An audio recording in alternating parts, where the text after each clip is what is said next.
ওপার বাংলার অভিনেত্রী অপরাজিতা আঢ্য এটা আমাদের গল্প সিনেমার জন্য বাফটা অ্যাওয়ার্ড পেয়েছেন। সামাজিক যোগাযোগ মাধ্যমে নিজের এই অর্জনের কথা জানিয়েছেন তিনি। পুরস্কার হাতে নিয়ে ছবি দিয়ে আবেগঘন এক পোস্ট করেছেন। একটি ছবি পোস্ট করে তিনি ক্যাপশনে লিখেছেন, এই পুরস্কারটি পাওয়া শুধুমাত্র আমার কাছে একটা প্রাপ্তি নয়, আমার কাছে ভালোবাসা, বিশ্বাস এবং সবার আশীর্বাদ। অপরাজিতার কথায় সবাইকে, বিশেষ করে দর্শকদের অনেক অনেক ধন্যবাদ। আমাদের শুভাকাঙ্ক্ষী পুরো টিম এবং যারা এই যাত্রার সঙ্গে যুক্ত ছিলেন তাদের প্রত্যেককে ধন্যবাদ। এটা আমাদের গল্প সিনেমার সঙ্গে যুক্ত থাকতে পেরে আমি ধন্য।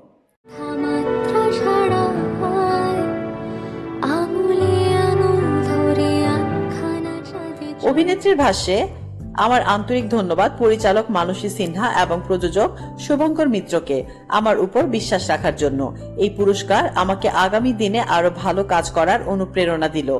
উল্লেখ্য, এটা আমাদের গল্প সিনেমায় শাশ্বত চট্টোপাধ্যায়ের বিপরীতে অভিনয় করেছিলেন অপরাজিতা। এটি গত বছরের 26শে এপ্রিল মুক্তি পেয়েছিল। এই ছবির মাধ্যমেই বাংলাদেশের অভিনেত্রী তারিন জাহান টলিউডে অভিষেক করেন।